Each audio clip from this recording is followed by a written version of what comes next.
Good morning, everyone. Welcome to your geography class. As you know, in your class, you have the first chapter, Resource and Development. So, today we will discuss resource and development. First, we'll discuss the definition of resource or what is resource. So, everything available in our environment which can be used to satisfy our needs known as resource, right? But there are three other factors which also required to transfer any element into resource. So the elements or anything available in our environment that is satisfying our needs and also technologically accessible, economically feasible, it means profitable, and culturally acceptable can be termed as resource. So when you are discussing what is resource or definition of resource, not only this single line you have to write, okay, you should write these three factors. This is important to write. So everything available in our environment which can satisfy our needs, which is technologically accessible, economically feasible or profitable, and culturally acceptable, known as resource. The process of transformation of things available in our environment involves an interdependent relationship between nature, technology, and institution. So, to convert any element into a resource, we require three main factors. What are they? Now, as you can see, nature, from where we are getting the resource. We require technology, through which we can transfer it, and of course, we require institution, where we can put all these things together. So, to convert everything available in our environment into a resource, we require these three main factors. Okay. Now, depending upon some factors, we can classify resource into some categories. So, we'll discuss the categories first. What are they? Now, as you can see, first, on the basis of origin, it is biotic and abiotic. On the basis of exhaustibility, it is renewable and non-renewable. On the basis of ownership, it is individual, community, national and international. Lastly, on the basis of status of development, we have potential resource, developed resource, stock resource and reserve resource. So, on the basis of these factors, we can categorize our resources. Okay. Now, we will discuss the type of resources. So, on the basis of origin, first we have. First, as you can see, on the basis of origin, we have biotic resource and we have abiotic resource. Okay. So, these are obtained from biosphere and have life such as human beings, flora and fauna. So, the elements which is available in our environment and obtained from the biosphere and they all are having life, known as biotic resource. As example, human beings, flora and fauna. Next, abiotic resource, exactly the opposite of biotic resource. Now, all those things which are composed of non-living things, they don't have any life.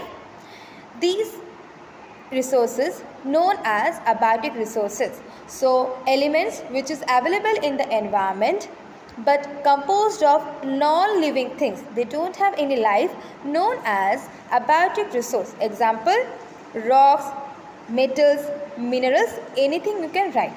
But remember one thing, it is mandatory to write example. In your exam or in your worksheet, if it is not mentioned, explain with example. If it is not mentioned, still you have to write example. No definition is completed without example. So, it's mandatory, it is compulsory to write example. Okay. At least write 2 or 3, but you have to write it. So, we discuss first on the basis of origin, biotic resource and abiotic resource.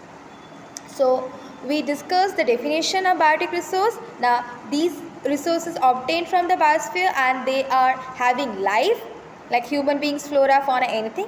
Abiotic resource is exactly the opposite of biotic resource. All these resources which is available in our environment but non-living known as abiotic resource. Example, rock and metals. Next, on the basis of exhaustibility. Next, so on the basis of exhaustibility, we have two type of resource: renewable resource and non-renewable resource, or you can say replenishable resource and non-replenishable resources. So first we'll discuss renewable resources.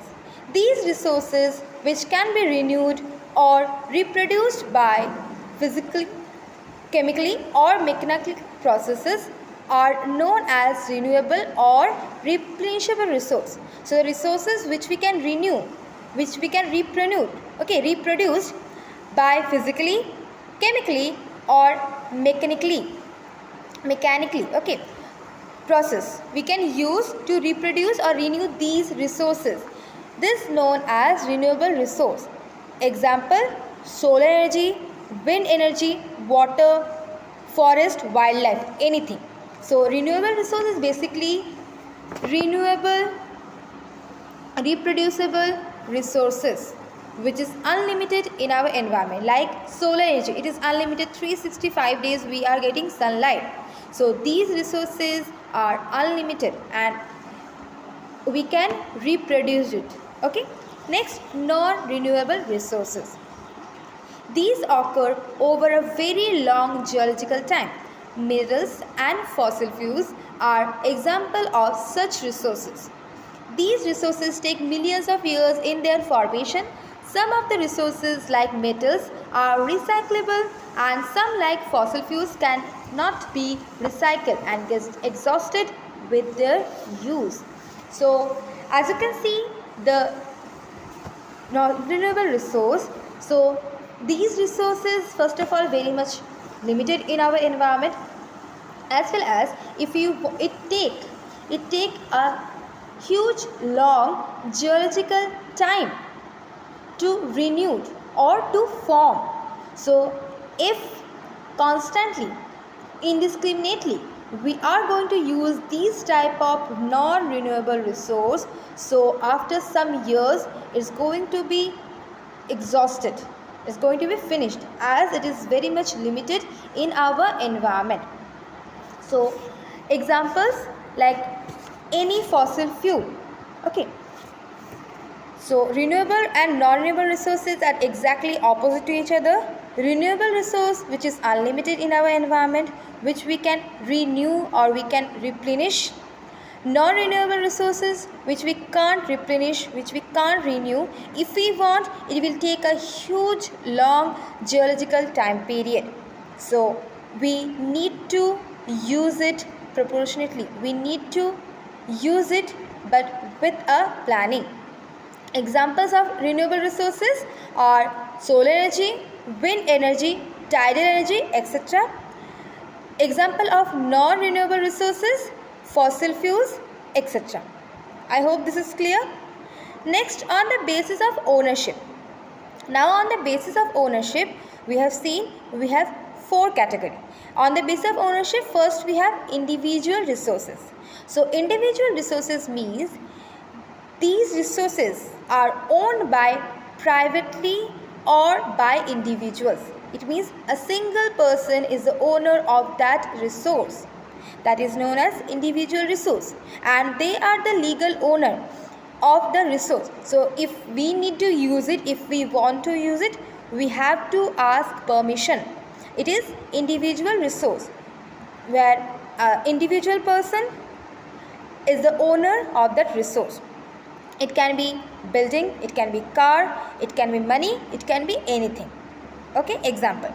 Next we have community owned resources. So what is the meaning of community? A group of people, right? So there are resources which are accessible to all the members of the community. So when the resources which is available in the environment and it is accessible to all of the members of a community, known as community owned resource. It means each and every person of that group are able to use the resource.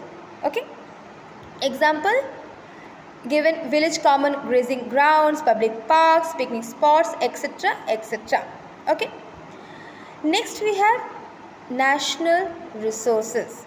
Okay, next we have national resources.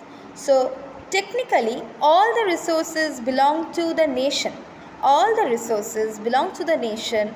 The country has the legal power to acquire even private property for public goods known as national resource.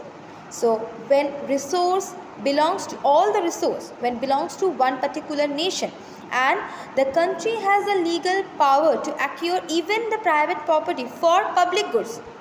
Your private property can be undertaken by the government for what reason? For public good. Okay, so you might have seen roads, canal, railway, airports. These are actually all not individual resource. These are national resource because these are constructed by the country for country's people, for public welfare, for public good, and each one of us, each and every citizen have the right to use it. So this is known as national resource. When the resource belongs to a nation and each and every citizen of that country have the right to use it, they have the legal power to use it, that is known as national resource. I hope this is clear to all of you. Next, here only we have one more thing. And as you can see this line, that all the minerals, water resources, forest, wildlife, land, then political boundary and oceanic area up to 12 nautical miles. Up to 12 nautical miles. So within the country, all the minerals, all the water resource, forest, wildlife, land, political boundaries, and of course oceanic area, but up to 12 nautical mile, which is 22.2 kilometer, which is 22.2 kilometer or 12 nautical mile. It means from the land, from the coastal boundary of a country up to 12 nautical mile towards sea or ocean belongs to national resource. From the coastal boundary line of the country up to 12 nautical mile towards sea or ocean known as national resource, which 12 nautical mile means 22.2 kilometer. So from the coast term as terrestrial water and resources therein belong to the nation. So whatever we have, whatever resource we have within that 12 nautical mile, within that 22.2 kilometer, it belongs to that particular resource. So national resource means within a country's boundary, the resource that we have, it can be mineral, it can be forest, it can be wildlife, it can be land. It's known as national resource.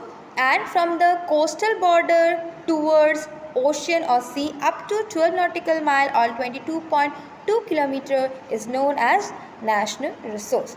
I hope this is clear to all of you. Next we have international resources. So there are international resources institution which regulates some resources. As we know that we have so many countries in the world and we have our countries or national resource, but we also have very common ocean or sea, that more than 2-3 countries they also have boundaries on that same particular ocean or sea, and sometimes for various reasons we need to use that sea or ocean. So every single country can say that we have the right to use without the permission. So to restrict that unlimited use of resources from ocean or from sea, international institution they made a rule. What is the rule? Now the oceanic resources beyond 200 nautical mile, the oceanic resources beyond 200 nautical mile is known as exclusive economic zone. It's known as exclusive economic zone, belong to open sea, and no individual country can utilize without concern of the international institution. So on ocean or sea beyond 200 nautical mile is under exclusive economic zone and it belongs to the open ocean and no individual country have the right without permission to use it. If for any purpose we need to use that particular zone, we can take a legal permission from these international institutions. So these international institutions regulate a rule that beyond 200 nautical mile on open sea, no country have individual right to use it because it's under the special economic zone, and for if any purpose, for any legal purpose we need to use it, we can take permission from these international institutions and then only we can use it. Okay, so I hope this topic is also clear, that what is the difference between national resource and international resource. I hope it is clear to all of you. Next we will discuss on the basis of status of development. Okay, so before starting this topic, I want to say that these four definition, potential resource, developed resource, stock resource and reserve resource, are kind of similar to each other. So whenever you are learning, okay, you have to be very careful that the difference, there is a very fine line between these resources. So you have to be careful while you are learning these resources. As you can see, on the basis of status of development, first we have potential resource. Okay, so resources which are found in a region but have not been utilized. Okay, so resources which is available in our environment, we found the region that where we can get the resource, but still on a common ground, on a common basis, we are not utilizing it or we are not using it, known as potential resource. As the example you can see from your textbook, for example, western part of India, particularly Rajasthan and Gujarat, have enormous potential for the development of wind and solar energy. And in this part of our country where we have less population, less settlement, so this place or this area is a great source of having solar energy and wind energy, but so far this have not been developed properly or on a common basis, on a common ground, we are not using it. So this is known as potential resource, where resource we have in our environment, we know the region, we can use it, we have the technology, but still on a common basis, on a common interest, we are not using it. That is known as potential resource. As you have seen the example of a country in Rajasthan, Gujarat, in western part where we have less settlement, less population, so this place we can use to have wind energy or solar energy, but still on a common interest, on a common ground, we are not using it. So this type of resource is known as potential resource, where you have the potentiality to satisfy the needs of the people, of the human being, but still we are not using it. Next we have developed resource. So as you can see, the developed resource, resources which are surveyed and their quality and quantity have been determined for utilization. The development of the resources depends on technology and the level of their feasibility. So the resources that we have, but we have surveyed the resources that we have in our environment, we have surveyed the quality and the quantity, but have not been determined for utilization. Still the utilization is not started. Still the utilization is still not started. Why? Because of lack of technology.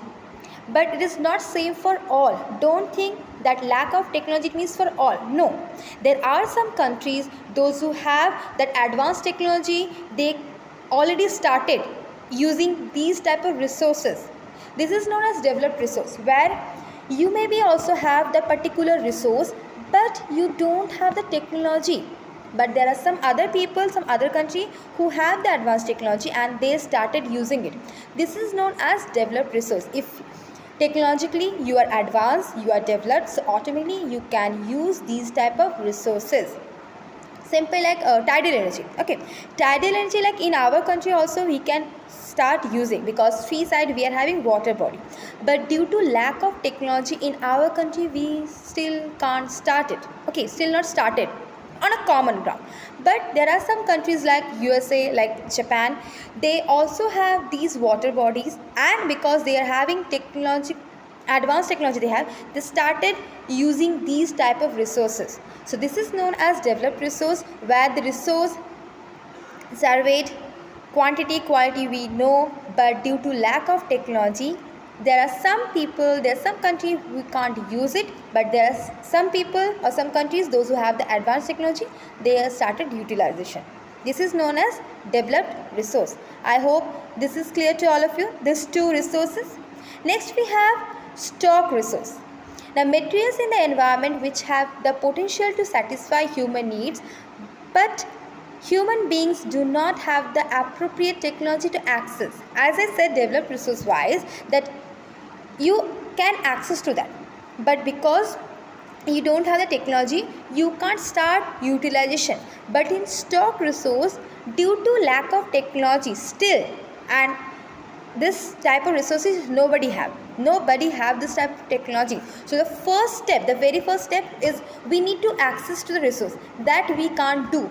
Still we can't access to the resource, but we know we have a resource which is very much important, very much crucial for us, but because lack of technology we still can't access to that. First step still we can't take. So this is known as stock resource. So due to appropriate technological accessibility, still we can't access to the resource, still it is stocked, still it is saved. This is known as stock resource. Example, like in Antarctica we have a huge amount of anthracite coal, which is a very good quality of coal, but due to lack of technology and due to, of course, the climate, the topography, still we can't access to that, resource. So it is stock resource, because we don't have the technology still to access to that coal. This is known as stock resource. Next and the last resource, we have reserve resource.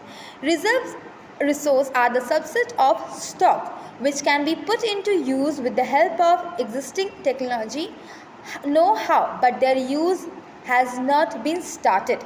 So reserve resource means what? It's a slight different from stock resource. So reserve resource we can access, we can take the first step which we can access. Whatever technology we have with us, with that only we can access, but still on a major ground we can't use that. That is known as reserve resource. Example, river water can be used for generating hydroelectricity power, but presently it is being utilized only for a limited extent. So yes, of course, river water we can use for various purposes, but still the use of river water, the hydroelectricity power, is very much limited. Okay, so this is known as reserve resource, where we have the resource, we can access, we started utilization, but for some limited reason. That is known as reserve resource. So I hope all the types of resources is clear to all of you. So today we discussed what is resource, the definition of resource, what are the category of classifying resource. Okay. Then we discussed the type of resources: biotic, abartic, renewable, non-renewable, individual, community, national, international. Then we discussed potential resource, developed resource, stock resource, and reserve resource. So I hope this video is helpful for you. Thank you, students. Thank you for watching today's video.